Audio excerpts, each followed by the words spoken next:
Cuán firme cimiento se ha dado a la fe. A través de la Biblia, un análisis de la Biblia libro por libro que le ayudará a crecer espiritualmente. Estos estudios fueron diseñados por el Dr. J. Vernon McGee. Acompáñenos en este fascinante recorrido a través de la Biblia. La palabra de Dios. Estamos acercándonos al final de nuestro estudio del libro de Isaías en el Antiguo Testamento. Estamos llegando hoy al capítulo 63. Solo quedan 3 capítulos más. Si usted es nuevo en el estudio de la palabra de Dios, este pasaje puede ser difícil para comenzar. Pero siga escuchando, le animamos a que lo haga porque, como nuestro maestro Samuel Montoya nos va a decir, hay ley en el amor y hay amor en la ley. Iniciamos este tiempo en oración. Padre Celestial, gracias por tu palabra, por toda tu palabra. Gracias por los pasajes que nos instruyen, los que nos animan e incluso los que nos amonestan. Escudriña nuestros corazones y ayúdanos a darnos cuenta de cuán desesperadamente necesitamos tu gracia y tu misericordia en nuestras vidas. Te lo pedimos en el nombre de Jesús. Amén. Y ahora prepárese, busque su Biblia o encienda su Biblia en Isaías 63, porque iniciamos nuestro recorrido bíblico de hoy con las enseñanzas del Dr. McGee en la voz de nuestro maestro Samuel Montoya. En este día, amigo oyente, llegamos al capítulo 63 de Isaías, el cual es un capítulo muy solemne. No encontramos deleite en este capítulo para nada, es decir, en la primera parte. En los primeros 6 versículos tenemos la ira del lagar, que es revelada cuando el Señor Jesucristo venga por segunda vez. En los versículos 7 al 9, uno encuentra que la ira del Salvador hace memoria de la misericordia hacia aquellos que son suyos. Este es un capítulo en el cual uno no puede tomar deleite, especialmente en esta parte, porque vemos la ira del lagar cuando Cristo venga en juicio y luego se manifiesta su misericordia con aquellos que son suyos. El contenido de los primeros 6 versículos de este capítulo 63 de Isaías es ciertamente un contraste con la última sección. Parecería que no formara parte con la sección completa de esta última parte de Isaías, pero el juicio precede al reino, y este ha sido siempre el orden divino. Ahora vemos al Señor Jesucristo pisando el lagar de la ira de Dios, y este es el método que se utiliza aquí, la mecánica de esto, y es en la forma de expresión antifonal. Hay quienes preguntan en cuanto a aquel que viene de Edom, porque ellos se sienten asombrados por su majestad y su belleza. Bien, esta es su segunda venida, porque en su primera venida, se nos dijo en Isaías 53, no había parecer ni hermosura en él para que le deseáramos. No había majestad en esa ocasión. Pero ahora hay majestad y belleza. Esto tiene que ver con su segunda venida. Él viene aquí desde Edom, y se nos dice que sus pies tocarán el monte de Olivas en el oriente. Edom y Bosra aquí eran lugares geográficos, y opinamos que deben ser tratados y considerados como tales, pero no creemos que esto agote la mente del espíritu. Edom simboliza la carne, toda la raza descendiente de Adán, y este es el juicio del hombre. Usted puede notar ahora en el versículo 1, en esta sección donde vemos la ira del lagar, que se revela cuando venga Jesús. Leamos los primeros 2 versículos de este capítulo 63 de Isaías. ¿Quién es este que viene de Edom, de Bosra, con vestidos rojos? Este hermoso en su vestido, que marcha en la grandeza de su poder. Yo, el que hablo en justicia, grande para salvar. ¿Por qué es rojo tu vestido, y tus ropas como del que ha pisado en lagar? En aquel día, los hombres iban al lagar descalzos, y así pisaban las uvas. Y el jugo rojo de las uvas les salpicaba los vestidos. Y aquí tenemos este cuadro. Y el versículo 2 continúa, ¿por qué es rojo tu vestido y tus ropas como del que ha pisado en lagar? Ahora escuchemos la respuesta a esto en el versículo 3. He pisado yo solo el lagar, y de los pueblos nadie había conmigo. Los pisé con mi ira, y los hollé con mi furor, y su sangre salpicó mis vestidos, y manché todas mis ropas. Usted puede notar aquí, amigo oyente, que es la sangre de ellos, no la de él. Los padres de la iglesia primitiva asociaban estos 6 primeros versículos con la primera venida de Cristo, y ellos entendieron mal esto del lagar, ya que decían que eran los sufrimientos de Cristo en la cruz. Pero no creemos que se pueda mantener esa interpretación, ya que la sangre que vemos aquí en sus vestidos no es su sangre de ninguna manera. También es el día de la venganza, y ya ha sido identificado como tal en la segunda venida de Cristo y no en su primera venida. El Señor aclaró eso allá en el capítulo 61 de Isaías, versículo 2. Ahora, algunos comentaristas de la Biblia han seguido este desvío y creemos que eso ha causado mucha confusión. El Señor Jesucristo derramó su sangre en su primera venida, pero ese no es el cuadro que tenemos aquí. Él fue pisoteado en la primera venida, pero aquí Él es quien pisa el lagar. Esta es en realidad una representación bastante aterradora y se nos dice por qué. Leamos el versículo 4. Porque el día de la venganza está en mi corazón y el año de mis redimidos ha llegado. Este es su juicio sobre la tierra cuando Él venga, y encontramos que es el día de venganza. Luego continúa diciendo en el versículo 5, miré y no había quien ayudara, y me maravillé que no hubiera quien sustentase, y me salvó mi brazo y me sostuvo mi ira. Él solo proveyó la salvación cuando estuvo en la cruz, y el juicio también va a ser su obra solitaria. Luego en el versículo 6 leemos, y con mi ira hollé los pueblos, y los embriagué en mi furor, y derramé en tierra su sangre. Este es el fin del pequeño día del hombre sobre la tierra. Él viene ahora en juicio a la tierra. De seguro que habrá aquellos que digan, bueno, esto es realmente horrible. A mí no me gusta esto. Y como el avestruz entierran su cabeza en la arena y buscan y leen el capítulo 14 de San Juan o algún otro pasaje de las Escrituras que les da consuelo. Y por cierto que hay muchos pasajes que consuelan en la Biblia, no solo en el Nuevo Testamento, sino también en el Antiguo Testamento. Esto es algo que es necesario para nosotros considerar. Tenemos que enfrentar esto. Él vendrá en juicio la próxima vez. Amigo oyente, ¿puede usted pensar de alguna otra forma en la que Él pueda venir y colocar su reino aquí? Supongamos que el Señor Jesucristo esté aquí, que venga como lo hizo la primera vez, el hombre de Galilea, el carpintero de Nazaret, quien va de un lado a otro golpeando en las puertas, diciendo a toda la gente que Él está aquí. ¿Qué piensa usted que sucederá? ¿Cree usted que la gente estará lista para recibirle? No creemos que sea así, amigo oyente.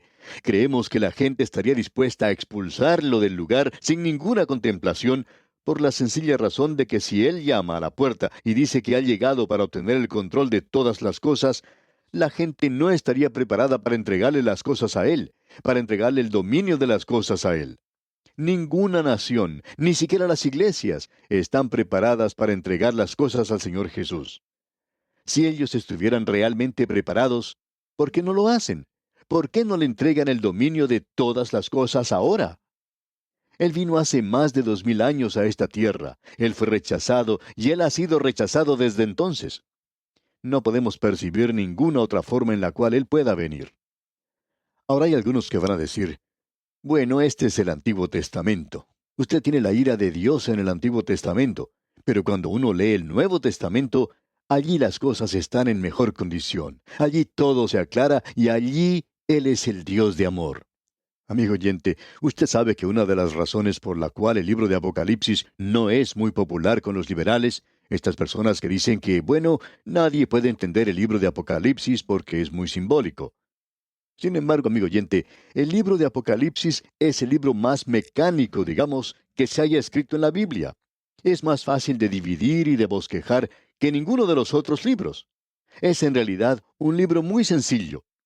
La razón por la cual hoy es bien conocido por el liberal y por muchos otros es porque aquí se encuentra el lenguaje más duro y fuerte de toda la Biblia, con excepción de aquel que salió de los labios del Señor Jesucristo mismo.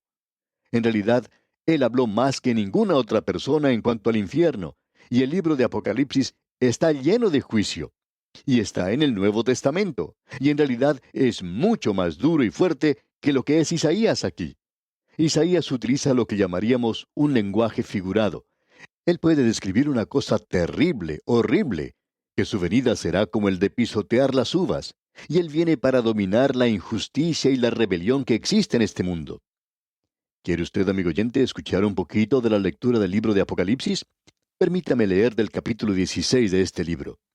Oí una gran voz que decía desde el templo a los 7 ángeles: Id y derramad sobre la tierra las 7 copas de la ira de Dios. Fue el primero, y derramó su copa sobre la tierra, y vino una úlcera maligna y pestilente sobre los hombres que tenían la marca de la bestia y que adoraban la imagen. El segundo ángel derramó su copa sobre el mar, y éste se convirtió en sangre como de muerto, y murió todo ser vivo que había en el mar. El tercer ángel derramó su copa sobre los ríos y sobre las fuentes de las aguas, y se convirtieron en sangre. Y oí al ángel de las aguas que decía: Justo eres tú, oh Señor, el que eres y que eras, el Santo, porque has juzgado estas cosas. Amigo oyente, ¿se da usted cuenta que inmediatamente alguien puede decir: bueno, Dios no está obrando correctamente, Dios no es justo, Él no debe hacer eso? Dios le está informando a usted, amigo oyente, que cuando Él juzga de esa manera, Él está siendo justo. Y eso nosotros lo estamos leyendo en el Nuevo Testamento. Ahora escuche lo que dicen los versículos 6 y 7 del capítulo 16 de Apocalipsis que estábamos leyendo. Por cuanto derramaron la sangre de los santos y de los profetas, también tú les has dado a beber sangre, pues lo merecen. También oía otro que desde el altar decía: Ciertamente, Señor Dios Todopoderoso, tus juicios son verdaderos y justos. Dios es justo en lo que hace, amigo oyente, y usted no puede evitar eso. No importa que usted piense que Él está equivocado o no. Después de todo, podemos observarlo de la siguiente manera. Coloquémonos usted y yo al lado de este tremendo universo en el cual vivimos.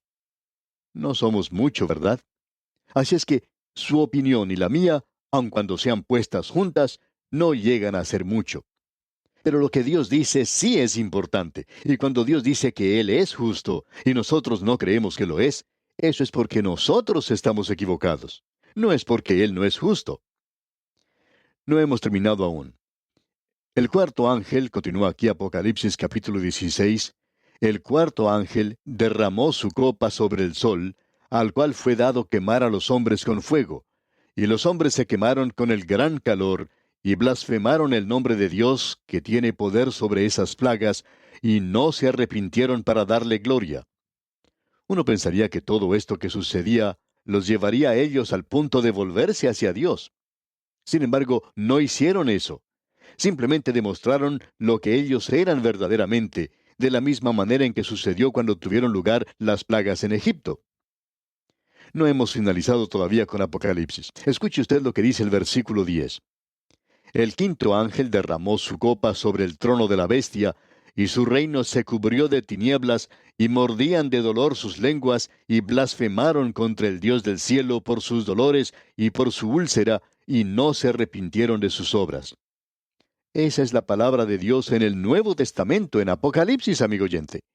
No me venga a decir que el Nuevo Testamento está lleno con cosas que dan consuelo nada más. Sí, las tiene, por supuesto. Y que en el Antiguo Testamento nada más vemos juicio, porque también vemos el amor y la ley, y en realidad, como ya hemos dicho, allí existe la ley y el amor. El Dios de amor es quien está haciendo estas declaraciones aquí, haciendo las cosas bien claras para nosotros. Para mí, amigo oyente, este es un cuadro horrible. Uno no puede hallar consuelo en un cuadro como este, y por supuesto, esa no fue la intención. Él viene en juicio a esta tierra, y ese no es un cuadro muy hermoso que digamos. Pero esta es la forma en que la palabra de Dios lo presenta. Él nunca me pidió a mí que pidiera disculpas por eso.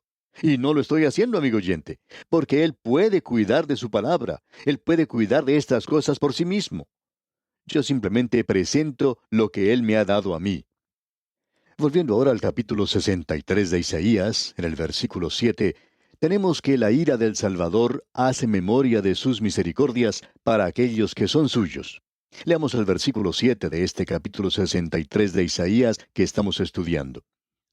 De las misericordias de Jehová haré memoria, de las alabanzas de Jehová, conforme a todo lo que Jehová nos ha dado, y de la grandeza de sus beneficios hacia la casa de Israel, que les ha hecho según sus misericordias y según la multitud de sus piedades. Todo el contenido y la dimensión cambia absolutamente en este punto. Es como salir de las tinieblas a la luz del mediodía. Es como cambiar de negro a blanco. Nuestro Dios es glorioso en santidad, digno de respeto en las alabanzas, haciendo maravillas, y esto es solo un aspecto de sus muchos atributos. Él es bueno y demuestra sus piedades. Él también es un Dios de misericordia. Y si estos atributos no están en evidencia, ya hubiéramos sido consumidos hace mucho tiempo. Pero Él vendrá en juicio para tomar control de esta tierra algún día. Nos parece que Él ha dado a los hombres un tiempo por demás largo para que ellos se vuelvan a Él. Y ahora en el versículo 8 dice, porque dijo, ciertamente mi pueblo son hijos que no mienten, y fue su Salvador. Su pueblo aquí es Israel. ¿Por qué? Porque la iglesia ya ha ido a estar con Jesús, y se encuentra en su presencia. Y hay una gran cantidad de naciones gentiles aquí en la tierra que se volverán hacia Él en aquel día. Él dijo que tenía muchas esperanzas en ellos, pero ellos le desilusionaron. Porque Él era su Salvador, ellos no mentirían. ¿No espera Él, amigo oyente, que nosotros andemos complaciéndole a Él hoy? Él dijo, no mintáis los unos a los otros. Y luego en el versículo 9 de este capítulo 63 de Isaías leemos, en toda angustia de ellos Él fue angustiado, y el ángel de su faz los salvó. En su amor y en su clemencia los redimió, y los trajo, y los levantó todos los días de la antigüedad. Usted recuerda, amigo oyente, que el ángel del Señor les precedía, y pensamos que ese no era otro sino el Cristo preencarnado. Y aquí se nos dice, en su amor y en su clemencia los redimió, y los trajo, y los levantó todos los días de la antigüedad. Estas son palabras muy tiernas. Él ha entrado a sufrir con su pueblo. Ha habido ciertas dudas en cuanto a si la primera parte de este versículo debería haber sido en forma negativa o si tendría que haber sido en forma positiva. En toda angustia de ellos, Él fue angustiado. Tenemos buena evidencia de esto en manuscritos, pero también tenemos probablemente una mejor evidencia en los manuscritos en cuanto a que en toda angustia de ellos, Él no fue angustiado. Ahora, ¿cuál de estas es la verdadera? Bueno, en realidad ambas lo son. Pero nos gusta la forma negativa mucho más, porque cuando Él fue con ellos a través del desierto y en la aflicción de ellos, Él no fue angustiado. Cuando ellos eran atacados por las serpientes, éstas no le atacaban a Él. En todas sus angustias, Él no fue angustiado. Sin embargo, Él era como una madre o un padre. Él estuvo a su lado y Él esperó. Él nunca se adelantó demasiado de ellos. La nube de humo que se encontraba allí, así como también la columna de fuego, Dios les estaba esperando. Él fue paciente por 40 años a través del desierto. Y cuán paciente es a veces una madre. En cierta ocasión, una madre caminando por la calle iba en dirección al mercado. Esta señora tenía 2 hijos.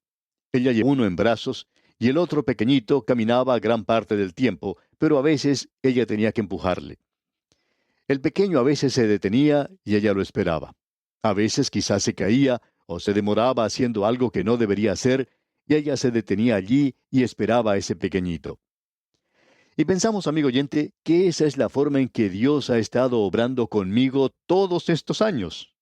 Si yo me caigo, si tengo problemas, Él simplemente me espera. Así es como Él actúa con su pueblo. Y Él hace eso con nosotros hoy también.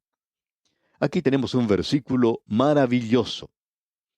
Notemos ahora lo que se dice acerca de ellos en el versículo 10 de este capítulo 63. Mas ellos fueron rebeldes e hicieron enojar su Santo Espíritu, por lo cual se les volvió enemigo y Él mismo peleó contra ellos. Pensamos que el Espíritu Santo se cansa a veces con usted y conmigo, pero Él es paciente con nosotros. Gracias a Dios por ello. Por lo cual se les volvió enemigo y Él mismo peleó contra ellos, dice. Y en el versículo siguiente, el versículo 11, dice, pero se acordó de los días antiguos, de Moisés y de su pueblo, diciendo, ¿dónde está el que les hizo subir del mar con el pastor de su rebaño?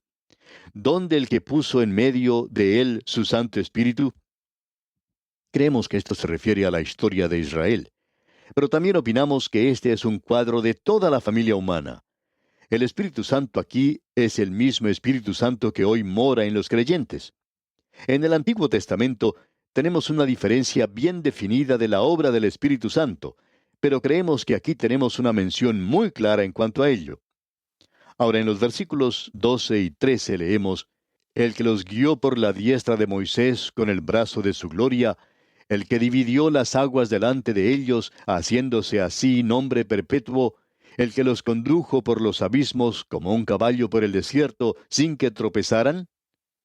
Dios presta atención a la historia de ellos, recordando su liberación de Egipto, y luego continúa su historia de cómo Él es quien les ha guiado aquí. Y no vamos a entrar en todo esto ahora. Ahora el profeta y el pueblo claman a Dios para que Él mire su necesidad y su deseo. Y leemos en los versículos 15 y 16 de este capítulo 63, mira desde el cielo y contempla desde tu santa y gloriosa morada. ¿Dónde está tu celo y tu poder, la conmoción de tus entrañas y tus piedades para conmigo? ¿Se han estrechado? Pero tú eres nuestro Padre, si bien Abraham nos ignora, e Israel no nos conoce. Tú, oh Jehová, eres nuestro Padre, nuestro Redentor perpetuo es tu nombre.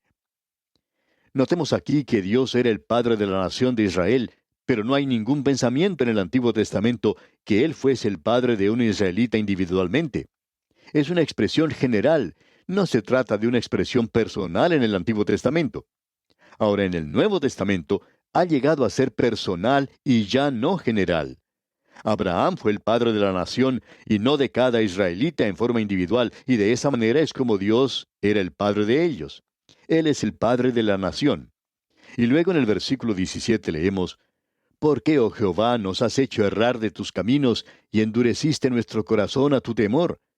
Vuélvete por amor de tus siervos, por las tribus de tu heredad. Y aquí tenemos una oración que suplica pidiéndole a Dios que intervenga por ellos. Escucha lo que dice el versículo 19.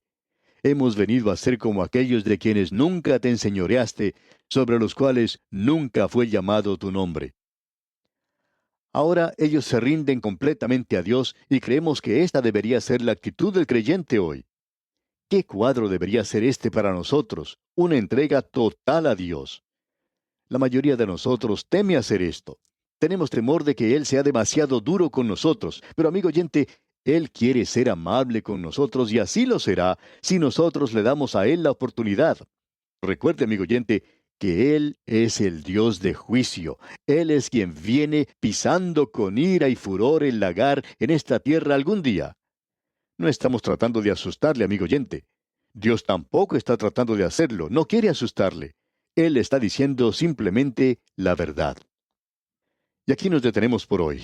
Y como lo hacemos siempre, le sugerimos ahora estudiar el capítulo 64 de este libro de Isaías, que daremos consideración en nuestro próximo programa. De esta forma estará usted mejor preparado para sacar de este estudio el mayor provecho posible. Al despedirnos, oramos porque lo presentado hasta aquí de este libro del profeta Isaías haya enriquecido su vida de relación con Dios. Hasta pronto, y que el Señor le bendiga. Agradecemos que nos acompañara en el estudio de hoy. Le invitamos a que visite nuestro sitio en internet a través de la Biblia.org. Ahí puede suscribirse para recibir las notas y bosquejos de lo que estamos estudiando y noticias del ministerio. También encontrará la variedad de libros y materiales gratuitos que tenemos para usted. El sitio es a través de la Biblia.org. Todo lo que hacemos es posible gracias al Señor y a personas como usted que se unen a nosotros en la obra de llevar la palabra entera al mundo entero. A través de la Biblia es una producción de Radio Transmundial.